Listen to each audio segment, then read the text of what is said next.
Fala galera, eu tô aqui para gravar mais uma dica para você que está se preparando para o concurso do IPER. Essa dica serve também para você que está estudando para o CETRABS, para a Assembleia Legislativa e também para a Polícia Militar. A dica de hoje está relacionada a poderes, tudo bem? Vamos lá, em Direito Administrativo, abre o teu caderno, o assunto é poderes. Anota comigo, pessoal, poderes administrativos. Poderes administrativos. Vamos lá. Pessoal, os poderes administrativos são regras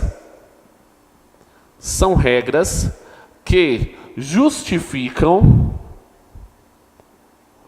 os atos praticados pela administração pública. Veja, esses poderes administrativos, eu tenho regras relacionadas ao uso do poder e eu tenho regras relacionadas ao abuso do poder.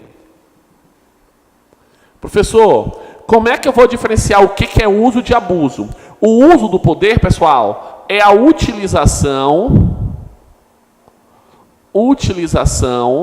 legal dos poderes administrativos.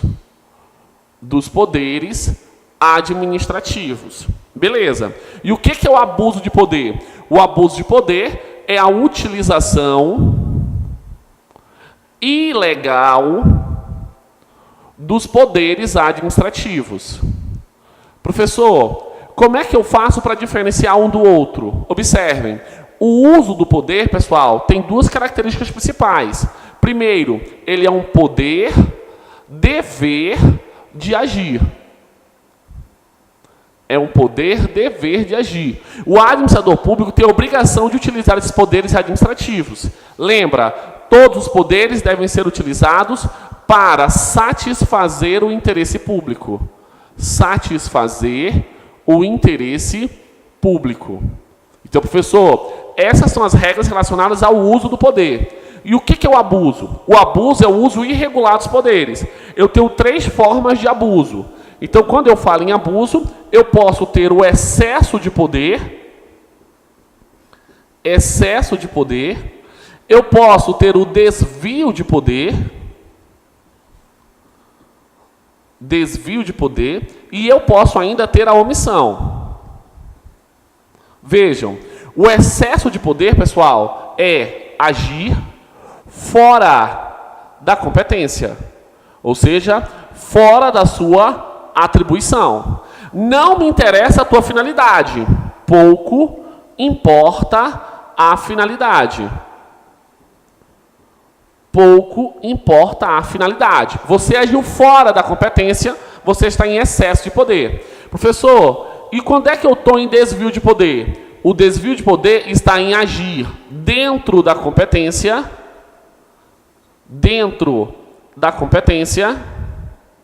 certo? Só que observe, você busca interesse privado, ou seja, um interesse diferente daquele do interesse público, tudo bem?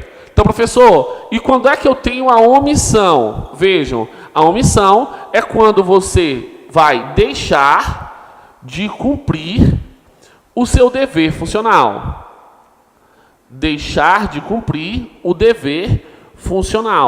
Você deixou de exercer as suas funções. Isso é a omissão. Então vamos lá. Professor, o que vem a ser os poderes? Acompanha comigo o raciocínio. Os poderes administrativos são regras que justificam os atos da administração pública. Eu tenho que saber como é que é o uso para entender como é que é o abuso. O que é o uso? O uso do poder é a utilização legal dos poderes administrativos. Devendo lembrar que o uso do poder é um poder-dever de agir e que ele busca sempre satisfazer o interesse público. O que é o abuso de poder? O abuso de poder é a utilização ilegal dos poderes administrativos. Eu posso ter o abuso através de um excesso, de um desvio ou de uma omissão. Excesso de poder é agir fora da tua atribuição, além da tua competência. Não pode fazer aquele ato. Não me interessa o teu interesse. Por exemplo, professor, eu sou um médico e eu apliquei uma multa de trânsito. Professor, médico tem competência para aplicar multa de trânsito? Não, ele está fora da sua competência. Isso é um excesso de poder. Mesmo que a pessoa tenha estacionado no lugar errado, tenha cometido a infração administrativa de trânsito, isso não justifica o ato do médico. Pouco importa a finalidade do médico. Ele está fora da competência, ele está com excesso de poder. O desvio de poder é quando você está dentro da sua competência. Você pode praticar aquele ato, mas você busca satisfazer o interesse privado. Desvio de poder. A omissão é quando você deixa de cumprir o seu dever funcional. Tranquilo? Até aqui eu dei o conceito inicial do que é poderes administrativos. Uso e abuso. Tranquilo? Anotou direitinho? Dá uma revisada. Vamos continuar ainda, tá bom? Visto essa diferença entre o que é uso e abuso de poder, nós temos que entender agora a classificação dos poderes administrativos. Vamos anotar isso no nosso caderno? Vamos lá. Presta atenção. Eu já sei o que são os poderes, eu tenho que saber agora a classificação dos poderes administrativos. Tranquilo? Vamos lá. Vamos fazer aqui a classificação dos poderes. Ó, nós temos aqui classificação dos poderes administrativos. Classificação dos poderes administrativos. Professor, quais são os poderes administrativos que eu tenho? Eu tenho o poder discricionário. Lembra, o poder discricionário é aquele que a administração pública tem liberdade de escolha, podendo fazer o ato de diferentes formas. Professor, eu tenho o poder vinculado, que é o oposto do discricionário. É aquele que a administração não tem liberdade de escolha, devendo fazer o ato apenas de uma única forma definida em lei. Nós temos ainda o poder hierárquico. Lembra, o poder hierárquico é aquele que organiza a administração pública definindo as competências de todos os agentes, criando as relações de hierarquia, subordinação e coordenação. Tranquilo. Nós temos ainda o poder disciplinar, que é aquele que vai aplicar uma punição para quem tem vínculo com a administração pública. Nós temos o poder de polícia, que é aquele que vai limitar os direitos individuais para satisfazer o interesse coletivo. Nós temos o poder normativo, que é aquele estabelecido por lei para um agente público para a edição de um ato normativo. E nós temos ainda o poder regulamentar. Regulamentar.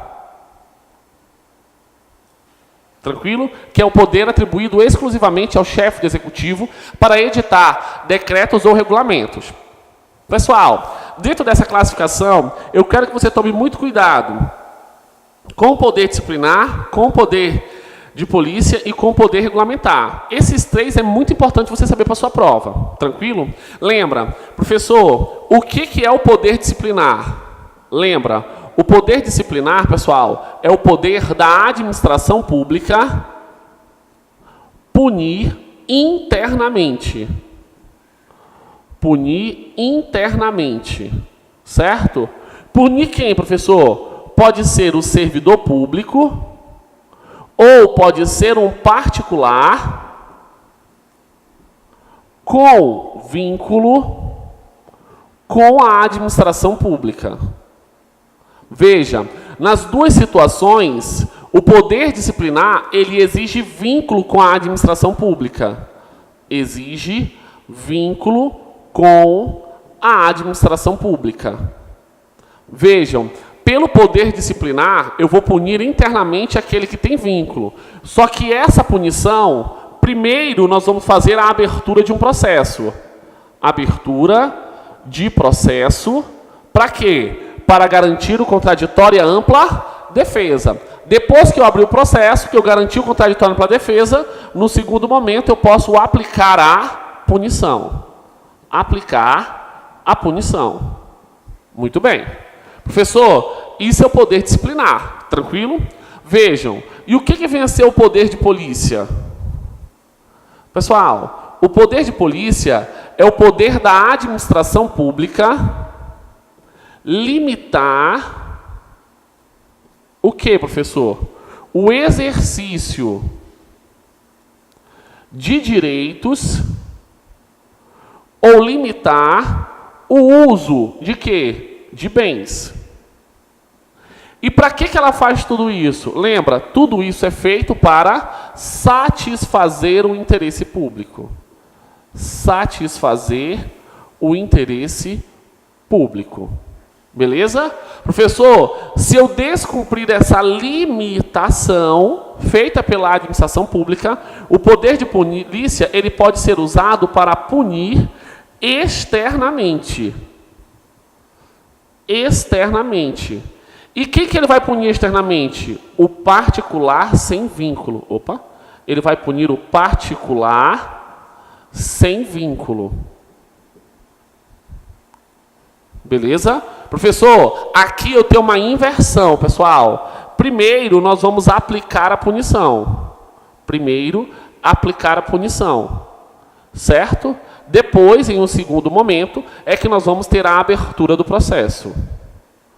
Abertura do processo. Professor, eu não estou entendendo, não. Deixa mais claro? Acompanhe comigo. Professor, a administração pública colocou um semáforo. O semáforo está limitando o meu direito de ir e vir? Olha para cá. Está limitando o exercício de um direito, isso é poder de polícia. Para que coloca o semáforo? Para organizar o trânsito, para ficar mais fácil para a sociedade. Para satisfazer o interesse público. Se eu ultrapasso o sinal vermelho, eu não sou punido? Sim ou não? Sim, é punido. Tu tem vínculo com a administração pública? Não, tu é um particular sem vínculo. Tu já recebe uma multa de trânsito, primeiro aplica a punição, e depois, se você recorrer, eu vou ter a abertura de um processo administrativo para te garantir o contraditório e a ampla defesa. Tranquilo? Não confundam poder disciplinar com poder de polícia. Cuidado, algumas regras básicas sobre o poder de polícia. O poder de polícia, pessoal, ele pode ser representado através de uma lei. A lei ou um ato normativo é o maior exemplo que nós temos de poder de polícia no nosso país.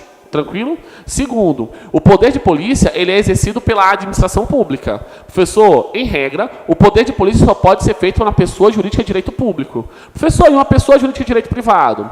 Os atos de natureza fiscalizatória podem ser delegados a uma pessoa jurídica de direito privado. Esses atos fiscalizatórios são atos de apoio ao poder de polícia. Tranquilo? Lembra, o poder de polícia, em regra, é discricionário. A administração tem liberdade de escolha para determinar a sua utilização, mas de forma excepcional ele é vinculado. Se ela constata uma irregularidade, ela é obrigada a punir. Além disso, nós temos que lembrar ainda que o poder de polícia pode ser preventivo ou repressivo. Tá bom? Não tem nenhum problema. Beleza. Vimos a diferença do que é poder disciplinar, do que é poder de polícia. Vamos dar uma analisada nesse último? O que é o poder regulamentar? Vamos lá, vou apagar aqui para ficar mais fácil. Professor, o que vem a ser esse poder regulamentar? Pessoal, o poder regulamentar ele é muito fácil. O problema é que muitos de vocês confundem ele com o poder normativo. E isso não pode. Ó, como fica muito mais fácil agora de você lembrar. Como é que funciona, professor? O poder normativo, para ficar mais fácil e comparar ele, pessoal, é o poder de editar ato normativo. Poder de editar atos normativos. Muito bem. Professor, quem é que tem o poder normativo? Qualquer agente público com competência para seu exercício. Qualquer. Beleza. Isso é o poder normativo. Professor, e o que é o poder regulamentar? Presta atenção, olha como fica muito mais fácil agora. O poder regulamentar, regulamentar. Professor, o que é o poder regulamentar? O poder regulamentar ele está dentro do poder normativo. Ele é uma espécie de poder normativo. Só que o poder regulamentar ele é atribuído ao chefe do executivo. Chefe do executivo. E eu só tenho três chefes do executivo, que é o presidente, é o governador e o prefeito. Perfeito. O que eu faço com o poder regulamentar? Eu posso criar decretos e regulamentos. Criar decretos e regulamentos. Perfeito. Isso pelo poder regulamentar. Só que eu tenho dois tipos de decreto. Eu tenho o decreto regulamentar e eu tenho o decreto autônomo. Ó, o decreto regulamentar, ele explica a lei. Se ele explica a lei, pessoal, ele é uma norma secundária. Norma secundária. Por que, professor? Norma secundária. Bem simples, vem depois da lei. A lei é norma primária, ele é norma secundária porque veio para explicar a lei. E o decreto autônomo, professor? O decreto autônomo, ele explica situação não prevista em lei. Professor, se ele explica algo que não está na lei, é porque ele é uma norma primária. Ele é o primeiro a falar sobre aquilo. Norma primária. E o que eu posso fazer por decreto autônomo? Por decreto autônomo, eu posso organizar a administração pública. Organizar a administração pública. E o que mais? Eu posso extinguir cargo público ou função que estejam vagos. Beleza? Isso é que eu faço com o decreto autônomo. Beleza?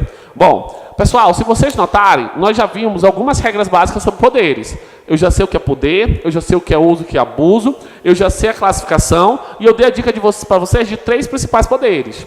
Anota direitinho, dá uma revisada, que isso certeza vai estar na sua prova, beleza? Eu espero que você tenha gostado. Se você tiver alguma dúvida, assiste novamente o vídeo ou me manda uma mensagem, beleza? Tchau, galera. Até a próxima dica. Valeu. Tchau, tchau.